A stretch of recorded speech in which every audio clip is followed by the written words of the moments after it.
again. Welcome to Campus Safety. It's about more than educational campuses. My name's Andy Downs. I'm the moderator of this event. I want to thank the Helmke Library for letting us record this in the first floor. I also want to thank College TV for recording it and WBOI for making it available via radio. This is actually brought to you by the American Democracy Project, and I'm very happy to have with me as guests, starting on the far end, Tom Rhodes, who is the Corporate Director of Public Safety for Parkview Health, also a retiree of the Fort Wayne Police Department. Next to him is Julie Junker, who I always refer to as the former Chief of Police here at IPFW, but I should point out that she now works for Fight Crime, Invest in Kids, which is a national organization basically training police officers in community-oriented policing, focusing on children. And then finally, last but not least, Deputy Chief with the Fort Wayne Police Department, Jim Feasel. Thank you all very much for joining us today.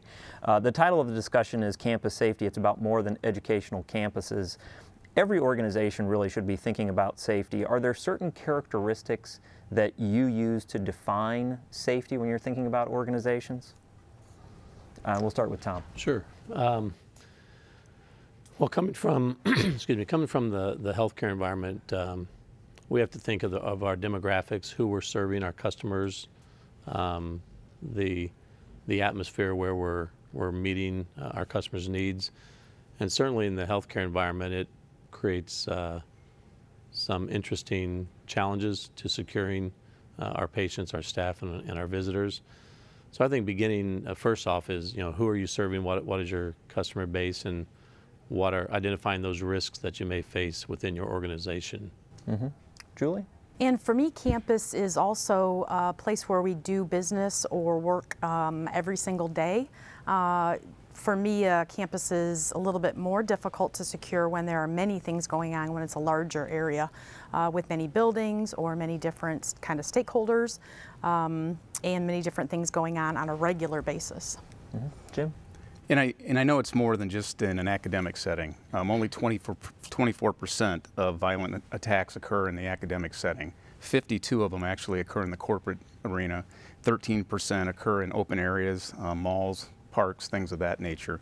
Everybody really has to take a role in this, whether it's the employees, the staff, the students, the visitors at the hospitals. They all have to be aware of their surroundings at all times. Unfortunately, we live in that kind of climate.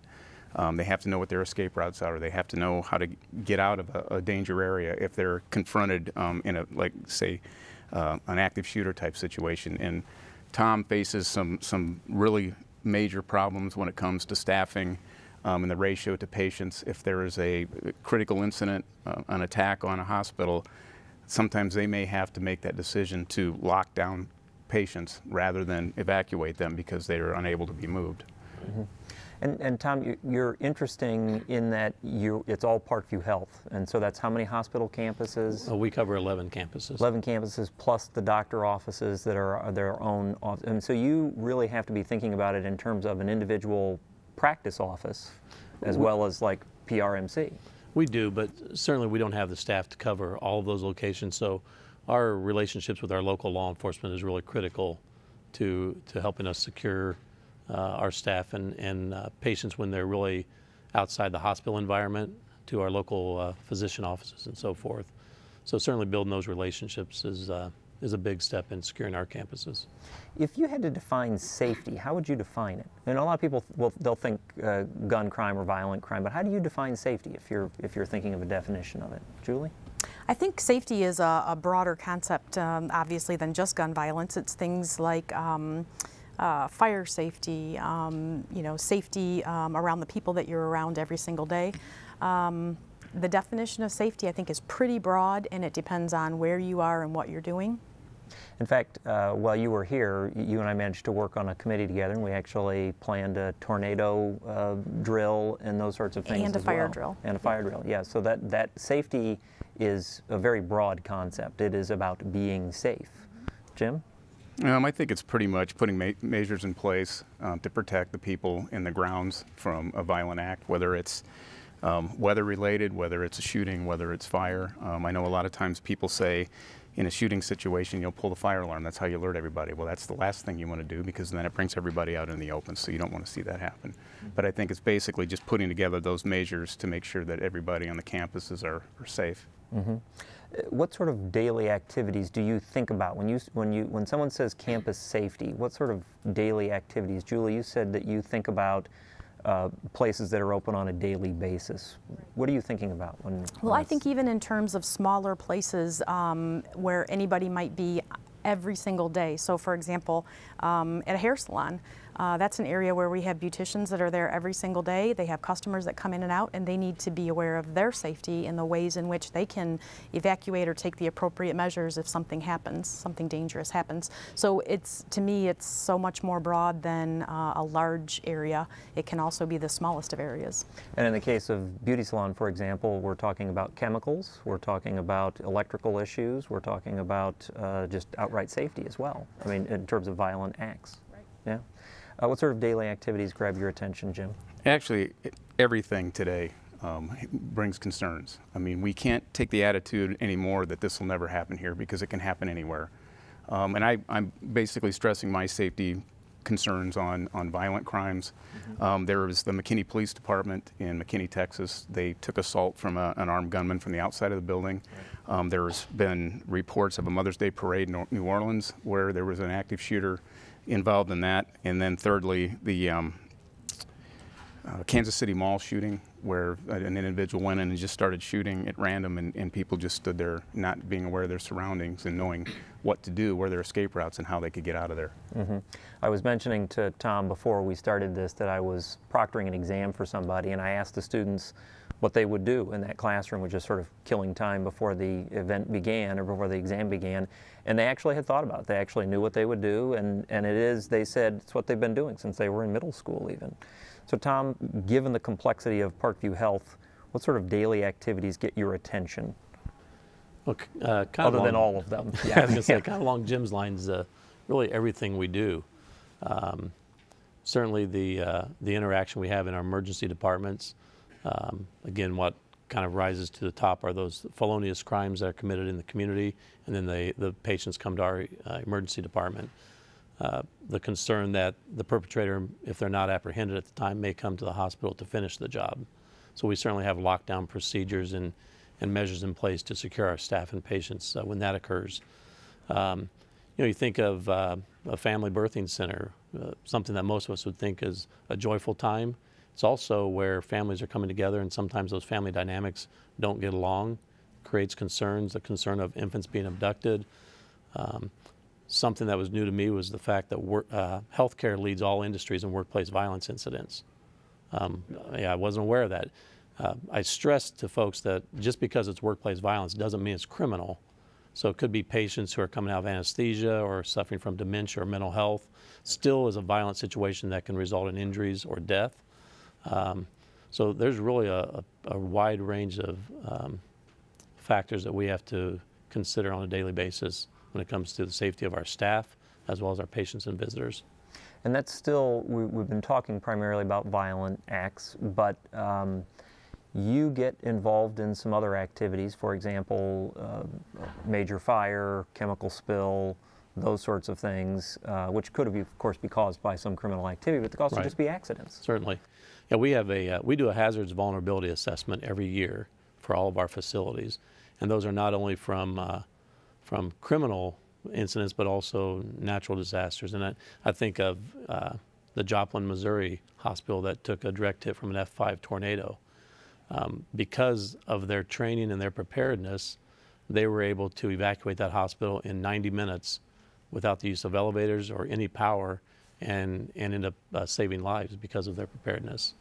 Yeah, so, you start thinking about the size of a hospital being able to evacuate any large building really in a timely manner is pretty impressive. But so yeah, our emergency preparedness is a huge piece of what we do from the Public Safety Department. Mm-hmm. Julie, while you were here on campus, as you pointed out, there are lots of activities on campus every day, talks, there are speakers who come in from elsewhere, musical performances, athletic events. even a few presidential candidates occasionally coming to campus. What about special events what do you look for in a special event, or how do you view it differently than daily activity? Well, one of the most important things in that area is having a director of special events that is competent and great at her job, and the one that we have at IPFW really is. Her concerns center around safety, so having her involved in our safety committee was really important, and then trusting that she and her staff are willing to tell the police department when there is an issue that they have concerns about, and not trying to handle it themselves if they don't think that they can or it's not appropriate. So special events do cause a significant change in the way that we police a campus like this at IPFW. And what happens then to the daily activities? Do they sort of fall by the wayside a little bit? Or how do you handle that? I think with the staff that we have at IPFW, it is less traffic enforcement, or less getting out into the buildings and kind of concentrating on those areas where the influx of people is. But the important thing is kind of asking ourselves if we need additional staffing for that period of time, and if so, making sure that we have it available. And then again, like Tom said, asking for our local partners. When Bernie Sanders was here, we had a great representation from the Fort Wayne Police Department and other agencies that really made a difference in keeping it secure. Jim? We usually utilize our officers for various functions. I mean, we've got all kinds of special events, races, runs, Fort for Fitness, Tin Caps games. I mean, we have just a broad range, so we usually utilize our officers to work those special events, and Marty Bender, the deputy chief in charge of that, usually governs that and controls as to where people are placed. And really, we should point out there are so many events going on in Fort Wayne. There is pretty much an event every day, so it is part of your daily experience. Yeah. So but they vary in size. You think of something like a Tin Caps game, and that's traffic control. That's making sure that I can cross the street. And then you think about something like Fort for Fitness, and that is basically a whole lot of traffic control and a really long safety concern. Do you get concerned about, the entire run of a 5K or half marathon? We do, and for parades and things of that nature, sometimes we'll run the canines along the route to see if there's anything suspicious along the route during the run. The baseball game's a little more controlled environment, but when you've got something more spread out, it becomes a little more difficult. And even in the case of the baseball game, it's a partnership, because the staff there are checking the bags as we're walking in. That's not something for Fort Wayne PD to do, but do they talk with you beforehand, or do they have their own? We usually have an officer there at the gates as people are coming in and going, in case there's a question or a concern. Okay. All right. Tom, you mentioned that on an annual basis there are at least one, I'm sure there's more than one thing that you do, but when it comes right down to it, what are the first steps that should be taken when thinking about safety at a campus in terms of day-to-day? What should an organization do first? Well, it's kind of a broad question. Certainly, I think identifying your potential risks is number one. And then, as Jim and Julie know, with any security process, the first thing you need to consider is how do you control your perimeter if needed. So, and we do that through various means, through technology, cameras, as well as access control points that we can lock or unlock at any given time. But identifying those risks, controlling your perimeter, and then understanding the staffing levels that are going to be needed to provide as secure an environment as possible. One thing I think is important to realize is that it's impossible to be 100% secure. So you want to take whatever prudent steps you can and be reasonable in your approach to mitigate the risks to a reasonable level. I used to say policing in a democracy is the toughest job in the world. If we were in a dictatorship, you could police and make a much more secure environment. But people have freedoms, and we have an open campus at Parkview, so we have to accept that and understand, what are the reasonable steps we can take. And by really putting in place a hospital police department, I thought was a reasonable step, as opposed to putting metal detectors at all of our entrances, which would really be a cumbersome feat to do that. I think, I'm trying to remember, I know Jim was on the police force when Sarah Palin came to town in 2008, and at the Coliseum they had metal detectors and people were walking through them, but that really slowed down people getting into the facility for the event, and eventually they just stopped paying attention to what was happening with the metal detectors. Just finally said, come on in, walk on in if you want to, which for some people seemed like a violation of that safety step that was taken there. Jim, you actually help people set up safety plans for their organizations. I do. What are the first steps? If somebody came to you and said, I want to talk to you about this, what's the initial meeting like? I have them set up a security control plan. First, you got to start with a plan. In that plan, you have to have a policy statement to talk about, what you expect and what your rules and your regulations are going to be. You need to do evaluations of your work areas, your engineering controls and your work practice controls, make sure that those are all in line. And then you finally end up with training. And then the last part of all of this is that you have to institute it and continue that training. In terms of risk factors, what would an organization be looking for? For example, Tom, if a new building were opening up in the Parkview system, what do you count as a risk factor? Well, we actually have actually assigned a manager to that very task of being on all the new construction projects. We're always building something new at Parkview. And the first thing, again, is understanding the purposes of that business. Are we going to be servicing folks who are in mental health crisis, or is it going to be a walk-in clinic? What are the specifics that we'll be doing in that building? And then really understanding, again, the access points in the perimeter first and foremost for our control measures, and then educating staff on what, as Jim mentioned, what are the proper procedures if we do end up with an incident that results in some kind of violent act. Mm-hmm. Julie, when you came here to IPFW, what were your first steps? Yeah, I have some things to add. We had a large safety committee, and a lot of it wasn't quite as effective as it could have been because there were almost too many people on that committee. So creating a subcommittee of half a dozen people who were vested in that interest was really important. And then one thing that I think was really crucial was getting people involved in their small workspace. And I say small, it could be the floor of Kettler Hall. But actually involving the people who were there on a daily basis to help report out things, dangers, hazards. Sometimes there are things that are happening on campus construction-wise that I don't know about or the police department doesn't know about, and having people to kind of see those things and report them out is so important, but also to keep them involved on a quarterly basis at least with communication and asking them to help spread the word in things that we need to have put out there. Mm-hmm. This was, I mean, since I was on the committee with you, we met, some would say frequently, maybe too frequently. But really, how often should an organization be looking at safety procedures and precautions within their organization? I mean, like you said, we met quarterly. Yeah, I think it depends on the level, too, of what it is that you're trying to do. If it's something where you're trying to prepare for an upcoming drill, then meeting on a more regular basis monthly to be prepared so that it's a successful practice, I think that's important. So it depends on what your mission is. Mm-hmm. Jim, how do you get that organization that's just starting out from scratch? They've done nothing. You've come in, you've gotten them to put together their initial plan. What's a good practice for them to get into? Well, usually I begin doing a site assessment, and there's a questionnaire that I will utilize to find out, where their weaknesses are, where their strengths are, and we'll sit down and try to determine a plan of action as to how to do that, help them with their policies and so on. Mm-hmm. And then after they've gotten through that, how often should they be looking at things?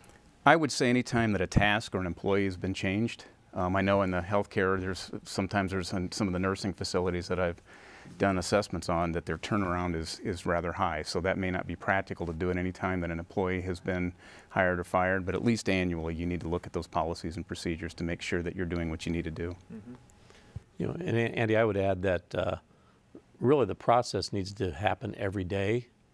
When folks are coming to work. It might not be a formal safety meeting. Our safety meetings are every month. But we do have safety huddles, kind of to your point, Julie, of in the workplace, the nurse leaders coming together, and our security and public safety team is involved in that, understanding, the patients who we have on the floor. Is there someone who's, again, suffering from a gunshot wound in the community? What risk factors are there? Are there family issues with a patient? So just touching base first thing at each shift and understanding where those concerns may lie can certainly make a response much quicker and much more appropriate if something does happen. And that has to be integrated with the caregivers, actually. I mean, there are folks like you, but if you're not talking with the caregivers, so the caregivers really have to be part of this on a daily basis. Yeah, absolutely. And how do you get them to buy into that? You know, it really wasn't difficult. Our staff, our medical and clinical staff have really become really reliant on our public safety team in a lot of ways, and we've really integrated ourselves in the compassionate care component of Parkview Health. Even though we wear a different uniform, we're all there for the same thing: the compassionate care, making sure that patients receiving excellent care, but also ensuring that through training, education, and conversations with our nursing staff that we're creating a safe and secure environment of care so they can really focus on delivering that excellent care to the patient. Julie, coming back to IPFW, when you're trying to get people to sort of buy in and commit to showing up on a regular basis to a meeting that they believe is productive, how do you get them to do that? Well, I think you keep it small, first of all, and you only ask the people who have that vested interest. As far as the building coordinators, they can be less involved in that process, but it's really identifying the people who feel strongly about safety on the campus and making, pushing those safety features forward. Mm-hmm. How do you spread it out further then? I mean, you get that core, they're willing to do it, but how do you spread it out? I will tell you what I did. I walked from building to building to building, and sometimes it's as easy as walking into the math department and saying, do you have someone who will take care of ETCS second floor? And they say sure, and sometimes it's a little bit more difficult than that, but with persistence, and I think with that face-to-face meeting and explaining how important it is, that really gives people, they feel an ownership in wanting to be a part of that safety. Mm-hmm. Jim, obviously if people have called you up, they've made some sort of a commitment, at least, in terms of thinking about it for a moment, but do you get the feeling occasionally that the commitment's not there? And if so, how do you get them to really embrace it? I think the commitment for the most part is there if they're reaching out to me. Didn't necessarily have an act that had occurred, but they realized the potential of it occurring. So I really don't see there being much of an issue. Once they contact me, then I sit down with their employees. I do an hour-long block regarding workplace violence, and I've had a pretty good response and pretty good turnout. And when they're there, how much of it is you explaining to them how to integrate this into their daily activity, and how much of that is sort of left up to them to figure out as just part of their daily activity? Initially, it's me explaining to them what their options are, how they can be safe, how they can get out of an area, how they can evacuate. Some cases, they may have to fight it as a last resort. Mm-hmm. Tom? I was going to add some of the companies I've kind of done some work with as well. I think they're buying into the safety concept. One reason is because OSHA is pushing it more. Sure. Under the general duty clause to provide a safe environment for your coworkers. That is starting to be really stretched into the workplace violence field, and we're seeing companies who are fined by OSHA for not doing certain trainings, educations, or taking steps to provide a safe environment for their coworkers. I heard someone actually in law enforcement not too long ago say that you can do as much drilling as you want, but you're never really prepared. Do you agree with this theory, Tom? I saw that question early on. I don't know that I completely agree with that. Certainly the more you train, the more you drill, the better prepared you are. I don't know that we're ever there. It's a continuous process, but I know for a fact that training does result in better outcomes. And Joplin, Missouri is an example of that. Certainly our training on the police department is a constant daily reminder that training does matter. And I think some folks get really confused on education and training. When we do presentations and PowerPoint educational opportunities, those are education. We educate the mind, but training is really going out and practicing what you've learned and going through the actions of what you would do if you have an active shooter or another critical.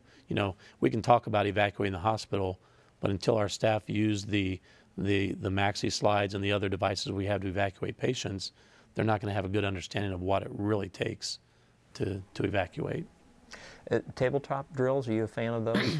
I'm a fan. It's a part, but you can't stop at the tabletop. You need to take it to the next level. And one thing you have to do and we do a lot of emergency preparedness drills in healthcare, one thing you have to do is you have to push the drill past your resources so that you really are stretched to uncover other opportunities for improvement. And that really is kind of the purpose of the drill, isn't it, Jim? I mean, you do the drill so that you find out what you did well, but more importantly, what you didn't do well? Which you didn't do well, exactly. The stress that you're going to be under when you're in an actual incident is a lot different than the training exercises, but what we try to do is to understand ways that you can lower that stress level when you're involved in those types of situations. People don't know how to respond unless they've been in that situation before. The one term that I really dislike is, they're going to rise to the threat. Well, they're not going to rise to the threat. Studies have shown that under stressful situations that you're going to default to your level of training. You're not going to rise to the threat. Julie? Well, I feel like I'm having a little difficulty thinking exactly what I was going to say, but I have something important. People are concerned about their own safety, and they're concerned about people around them. So I think that what Jim mentioned earlier about being always looking for the opportunity to do what needs to be done in that moment is really what is key. So it can be anywhere from a classroom on a Thursday evening in a criminal investigations class to anything, as long as you're aware of your surroundings and constantly thinking about your personal safety. How do you do the assessment afterwards? And let's, Tom, you pointed out education is one part. Tabletop gets you a little closer to an actual event, and then there's the actual drill itself. How do you assess along the way? I mean, education, it's easy. We test you afterwards. Did you know don't put these two chemicals together or not? That was an easy one. Tabletop becomes a little more difficult, and the drill itself is even more difficult. How do you assess? So that you know what you're actually trying to learn, get better at. Well, we certainly set objectives before the drill. And you can't set a large number of objectives. We really trained our safety team to focus on one or two parts for this drill. We can re-drill again later, and we'll look at other objectives, but keeping the objectives small to begin with in your drill, and then having spot people or I lost the term for what we call them, but should there be a third party then? Sure, yeah, we have people who stand by and watch and observe the drill. And again, you can talk through a tabletop all you want, but you don't know until you try it whether this device is going to go through this door or whatever, and you start running into obstacles that you didn't identify early on. And again, most of the time the failures begin with communication, and so I think that's always something we uncover. Seems like every drill, but I think you have to have third-party people evaluating the drill as it's going on. Jim, you've actually, you do this for folks. I think the biggest part, it's at the end of everything, is a debrief. You have to have a good debriefing, let people know what they did right, let people know what they did wrong, and try to fix the problem if there was an issue. So, and I know on call-outs, barricades, and hostage situations, things like that, we have a debrief with the CRT team and the emergency services team at the end of each incident. And that's one thing to have the people who are involved ready, but what happens when you identify something like missing locks on buildings and those sorts of things? Julie, how do you deal with that? That was our first full-scale drill here at IPFW. When I got here was that fire drill, and that was a full-scale evacuation of buildings across campus. We identified some lacks in student housing. That's an important place where fire systems need to be working.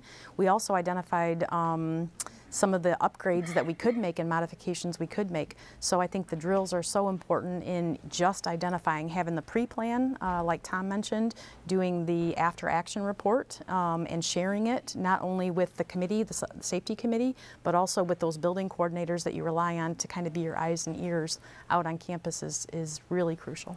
But this is an ongoing process, especially you think about the event. There's a big event, a drill, and people sort of, okay, we learned something from it, and then they can almost forget it. But if you keep drilling, it'll get into their head. They'll rise to the level of their training more accurately. But something like a modification to a building, that is so easy to forget. Somebody has to take that on as almost their cause, don't they? They do. One of the things I tell people is to make sure that you have your escape routes and your emergency plans posted in conspicuous places throughout the building. In stressful situations, people forget where they're at sometimes. The other advantage to that is when we show up, sometimes if it's a third floor classroom and we're not familiar with it, we'll take it off the wall, and that way we can formulate our plan to find out, how we can get up there and stop the incident. Yeah, Tom, how much time do you spend talking with the folks who handle building construction and maintenance? You said you have folks who are there when new construction's going on. Sure, they're involved in our safety committee and our emergency preparedness committee. So it's we are healthcare is heavily regulated, and much of that regulation, the part that we deal with, is life safety and environment of care. So, you know, we're talking about a fire drill. You know, we do 1 drill per shift per quarter for every department in the hospital. So we're doing fire drills every day. We're regulated on how many mass casualty drills we conduct and how many tornado drills we conduct, and so we are almost in a constant state of drilling in the hospital environment, which is obviously a good thing. Checking, you know, our public safety officers are even involved in the environment of care surveys as they're rounding. Are our egress routes open? Are the doors securing properly? Do they open during a fire drill? I mean, everything you can imagine is happening really on a daily basis in the hospital environment.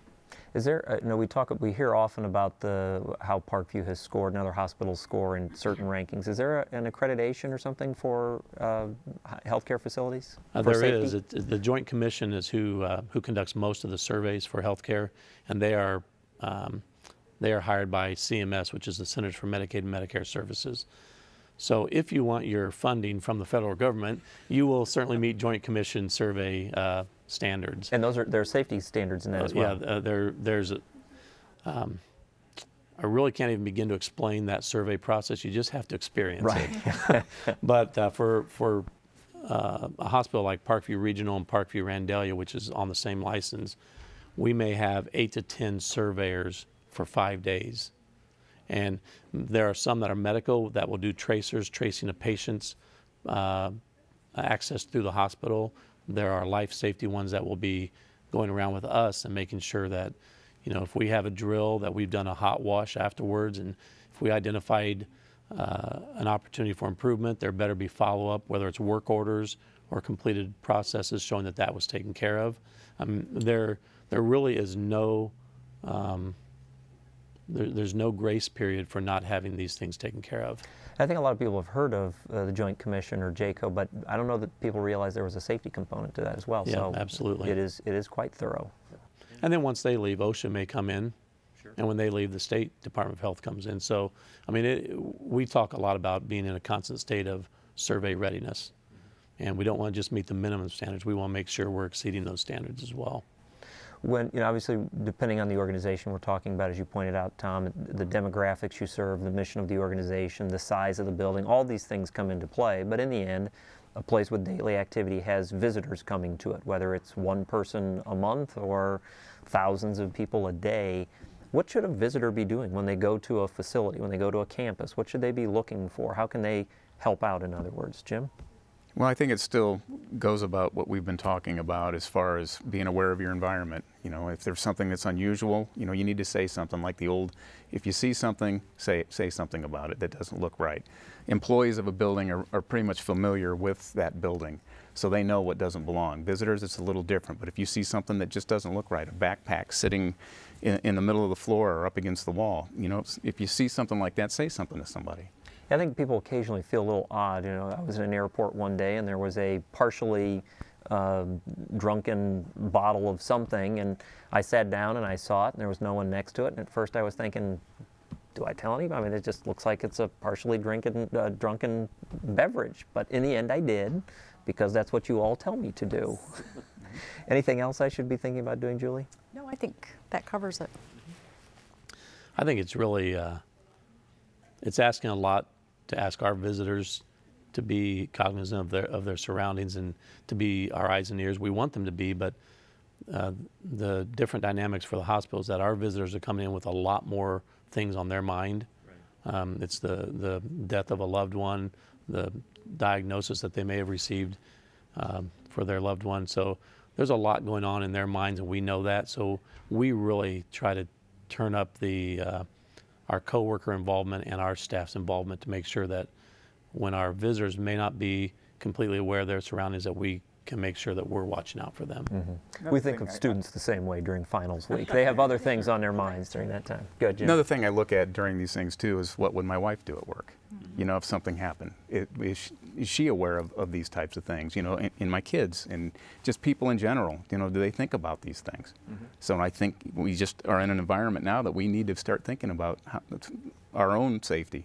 Yeah, and although you pointed out this is you think of it from a violent violence perspective, but it goes beyond that. It is the chemicals that get put together inappropriately. It's the fire that starts. It's anything that causes a threat, a harm to someone's person, and that's a very wide-ranging list. One of the challenges in the United States, and always has been, is weighing, I think one of you brought this up earlier, freedom and liberty with security, and the balance shifts, and it can shift dramatically. People think about after 9/11, after things like Parkland, a lot of folks for a short period of time think about increased safety, and then that sort of goes away or it lessens, and they're back to wanting more freedom and liberty. How does an organization balance that out? June? I think being careful about how you implement safety precautions. So there can be a lot of people who bring forward ideas that seem reasonable, but in the end they really don't increase safety. So really being careful and conscious about what your decisions are, I think, is really important. Mm-hmm. Tom? You know, we'd mentioned taking prudent, reasonable steps to creating safety and security. Again, this is one reason why, really, at Parkview we felt a reasonable step was to create our own police department, to have that presence on our campuses as opposed to unarmed security. It's a balancing act that I think can be done certainly with freedom and liberty in mind. We have not gone to the steps of wanting to put metal detectors, as I mentioned, having that image. I think it's just identifying your risks and taking those steps that are, that again are reasonable, to trying to mitigate the risk as much as possible. And part of that, especially for a place like a hospital, is realizing the emotional situation of people who are coming in. Some coming in for very happy reasons, a new birth, some coming in for very, very sad reasons. And that will affect their demeanor when they enter the building. It certainly does. Jim? I look at it to where businesses want to arm their employees. Everybody has a right to carry a firearm, but not everybody is prepared to be involved in that gunfight. Taking a life is not a human thing. I mean, it's just unhuman to have to do that. And if you're not prepared mentally and physically, then you probably shouldn't be doing that. And the other thing on the other side of that coin that I'm concerned about is when we show up and we see somebody walking through the building with a gun, we don't know if it's a good guy or a bad guy. We don't know who it is. A lot of times we don't know who it is. So it creates another issue when we arrive on the scene.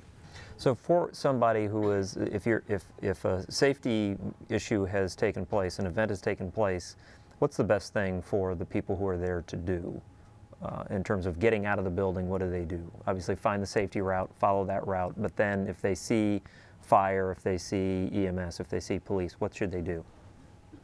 Well, Tom? That's a tough question to answer because every situation is so different. Sure. They're going to have, right. Again, training and education are going to help them make the best decision. You certainly don't want to run at the officers, and you certainly don't want to have things in your hands. But you know, as we started training and educating on active shooter in the hospital, one thing that I hadn't thought about coming from law enforcement to healthcare was, we know our staff can't just leave. They have patients to care for. So what is the best practice, and what should we be teaching and training our staff to do? So there is no right answer.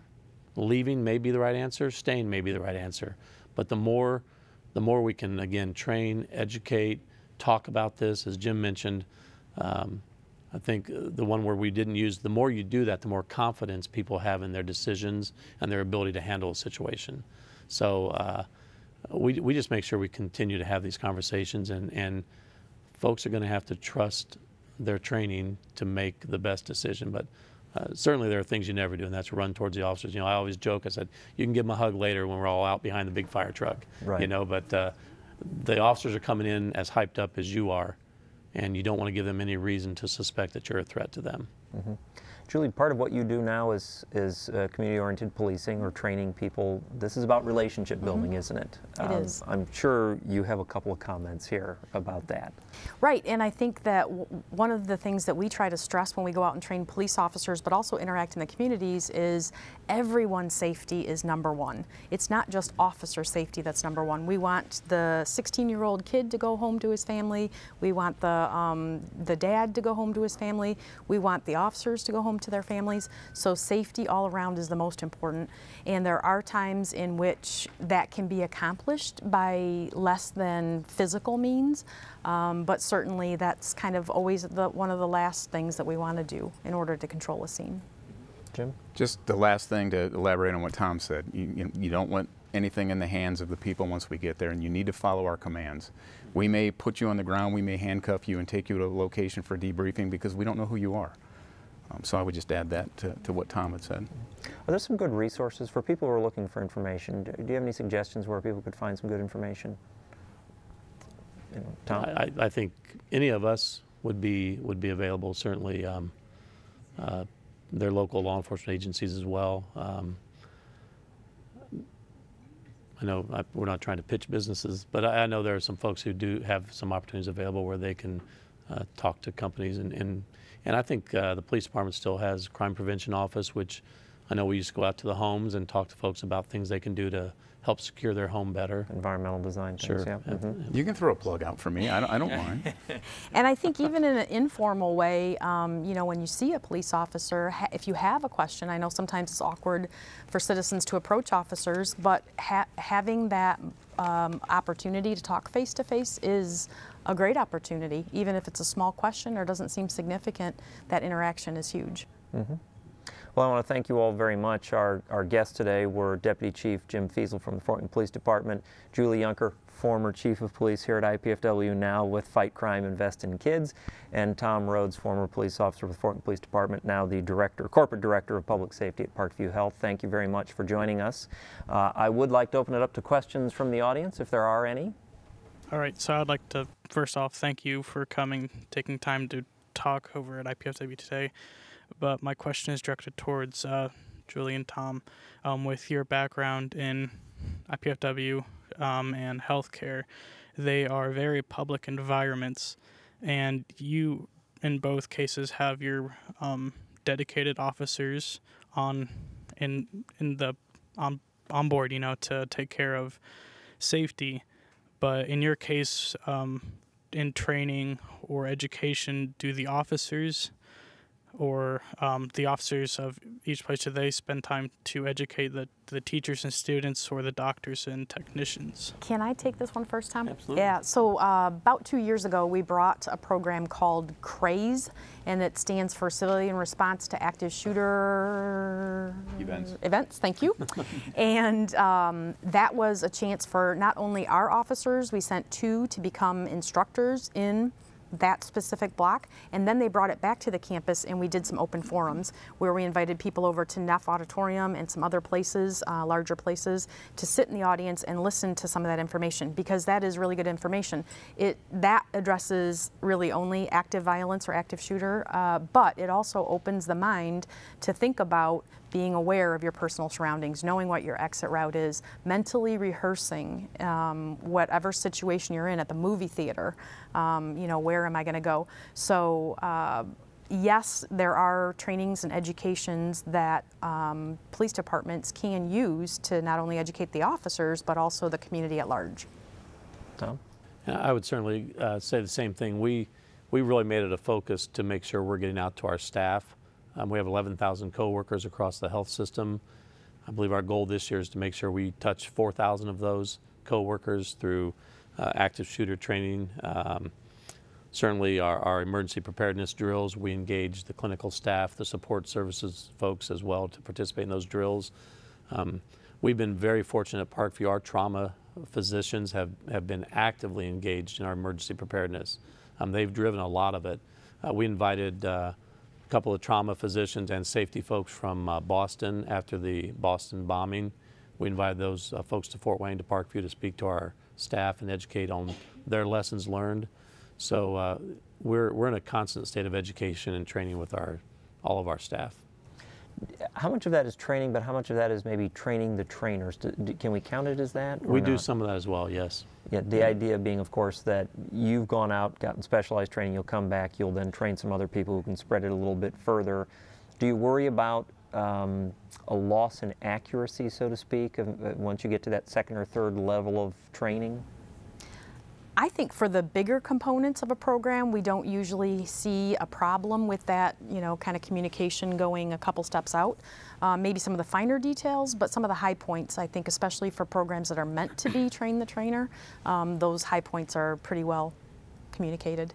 And to kind of go off what Tom said too, about public safety and lessons learned, that's one thing that people who aren't familiar with public safety, policing, and other public services, we really do share that information in some really great networks. And that's widespread across the country. So we have that benefit of looking at others and what they've experienced in order to make our places safer. Mm-hmm. Jim, when you're working with an organization, are you thinking in terms of training people who will then be doing training, or is it you're training everybody, getting everybody up to speed? I try to train them all off the bat, and if they develop their own program and don't require me to come back, that's fine, as long as they're following the guidelines that we set forward. Okay. Other questions? I have several questions for all three of you. For Tom and Julie, is that correct? How much input do you actually have on the physical plant dealing with safety and security? In other words, what's the ballistics for the window?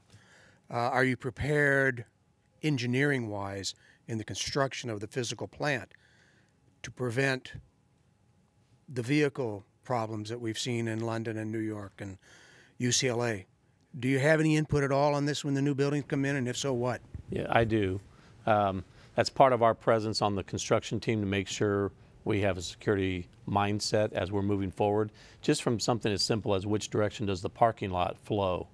I would rather it flow horizontal to the building as opposed to vertical, so a car doesn't have the chance to get a full head of speed up before it makes contact with the building. Certain ballards out in front of the entrances to make sure cars and vehicles can't get through, not only for criminal acts, but even an elderly person who may slip off the brake and hit the gas. We don't want them running through the doors. Our crime prevention through environmental design, our landscaping. There's often times where I've gone to facilities or our grounds folks and said, hey, we need this tree taken down. And they said, well, I'm going to hear from the folks who love trees. I said, I understand that, but this is more important. Security is. So I'll tell you, Parkview, I've been there 10 years now, and they have been very gracious to allow me to do the things I felt necessary. They've trusted my instincts and my experience. So I don't know if that's prevalent everywhere. But this becomes an issue then of cost, really, because when you start thinking about some things are easy, parking lot going one direction versus no, that's easy, that's striping and it's the orientation. But other things like changing the materials in the building, then you start running into cost issues. I've heard through some of the seminars, I'm sure you have through the Sheepdog Ministries, but 50% of all new construction projects is fire prevention. The fire industry has done a very good job. We have not done a good job on the security end of investing even a small percent of that money towards keeping our persons safe in our facilities. So that is something that we have begun to really look at, and we begin by our cameras, having quality cameras, and our access control systems, which are not cheap, but when we suggest that those go in certain places, we don't get any pushback on that. Yeah. They're actually very good. I've seen some of the images. They're really good images that you have at Parkview. Isn't the upfront costs a lot less than retrofitting? Absolutely. Yep. Yeah. I'd rather put in the access control when we're building than have to go back into the drywall later, and you're going to double the cost. So the engineers are actually listening? You have other questions? Yeah, I have one for Tom? Jim? Okay, I'm sorry. That's okay. I answered anything. I've been called a lot worse. You've probably been called a lot worse, yes. right? I have that. There's a lot of blowback come back from the Parkland thing dealing with the shooter himself. In other words, people were saying all the alarms were there, nobody connected the dots, and something should have been done. So if people see and say, is the police service actually doing? They should be. Are they responding to the scene? They should be. And the same. Well, they should be, but are they? And are you? Locally, we are. And when we have those types of threats or those types of concerns, we address them immediately. I would actually put in a quick plug for Fort Wayne PD. They have now probably close to 20 years worth of CIT officers, crisis intervention trained officers who are there. They understand mental health issues. So these are, when a situation arises, there is a protocol in place. There are officers on all shifts who are available to come out and help deal with those situations. So Fort Wayne deserves some credit in that regard. But as you pointed out earlier, communication is always the big problem in events. Sometimes I think we're probably too critical. When we get those, we take them serious, and we may upset people because they're wondering why we're talking to them about these incidents. But I'd rather do that than find out something later that we missed something. A couple of summers ago, I attended a concert at Follinger, and 2 or 3 days later, I was down at the Rifkin Center on another matter. Both those places, some of the off-duty security personnel who had your uniform on spent all their time with their nose in their cell phone, and I cannot see how that kind of behavior is good for observing and preventing anything that could have happened. Is that an issue?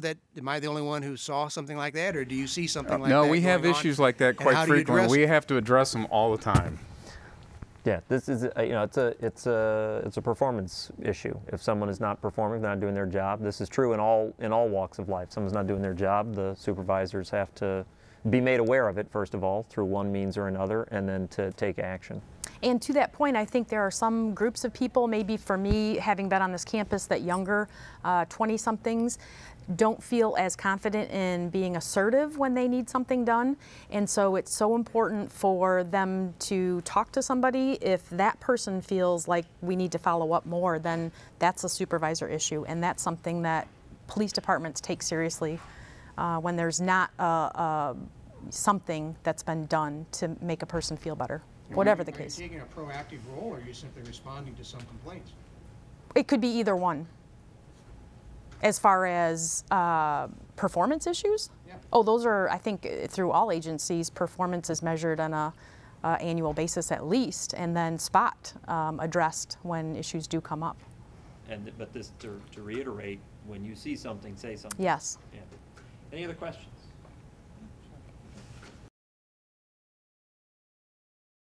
I'd like to thank everyone for coming as well, and I make it kind of a quick question.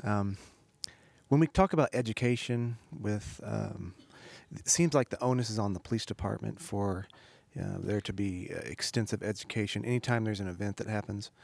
But to what level of education does the public need, especially after these police programs are being implemented to further their education? What onus does the public have to be able to understand that the police department is making changes, and that when certain events do happen, the understanding that the public needs to know that the police department is trying to better themselves?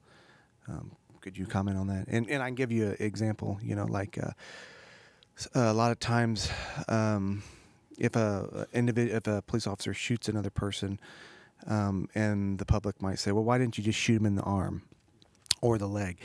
And there's protocols, a lot of, because that officer might be responsible for that round, and that round could ricochet, could go downrange and injure an unintended target. So therefore, the training, I do believe, is a center mass on the perpetrator, right?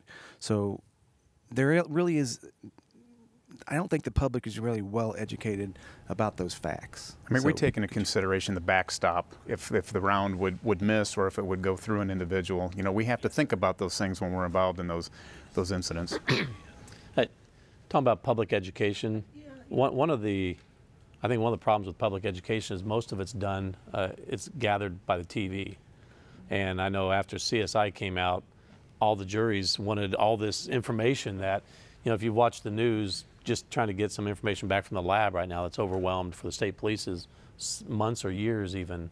So TV doesn't do us any good, that's for sure. But I know Fort Wayne Police, I'm sure you guys as well, have done citizens police academies, and I've done a lot of diversity training and trying to understand someone else's culture.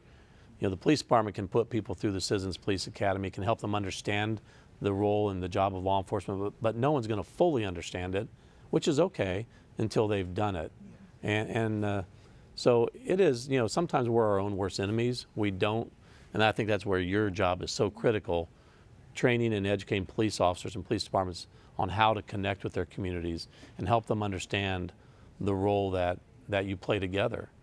Because certainly a more informed and educated community is going to create a much safer community.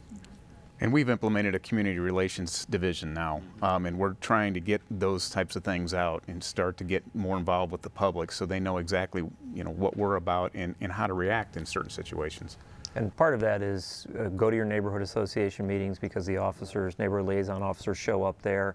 And as a quick plug, City TV does occasionally do programming about Fort Wayne Police Department. There's obviously a lot more than that. But those are a couple of avenues that are available to people and should take advantage of. The area partnership meetings are a big one. That's where all the neighborhood presidents, and then they have the Neighborhood Presidents Association meetings. So those are all good things, and there's officers usually present to answer any of those concerns. And of course, in the end, if there's something that people have in mind as good program, they should contact Community Relations Department and say, this is something that I think might be helpful. Obviously, they're not going to be able to do everything, but they could do some of it. I know the police department, things probably haven't changed a whole lot. We would go to neighborhood partnership meetings and you'd want to talk about crime prevention and how to safeguard your home. And you may have 2 people show up until there's a rash of burglaries in that neighborhood. Then everyone's, well, what are you doing? And it's like, we want to partner, but, people are busy, and I get that. And there's a lot going on, and sometimes it's tough to take time out of your evening when you just get home to go down and listen to an officer talk when really there haven't been any problems in the neighborhood. That kind of idea of it's not important until it's important is, I think, what a lot of people do. Yeah. Well, once again, thank you very much to the 3 of you for joining us. I want to thank the Helmke Library for letting us use some of this space, College TV for recording it as always, WBOI for making it available as well, and to the American Democracy Project for making it possible. Thank you very much.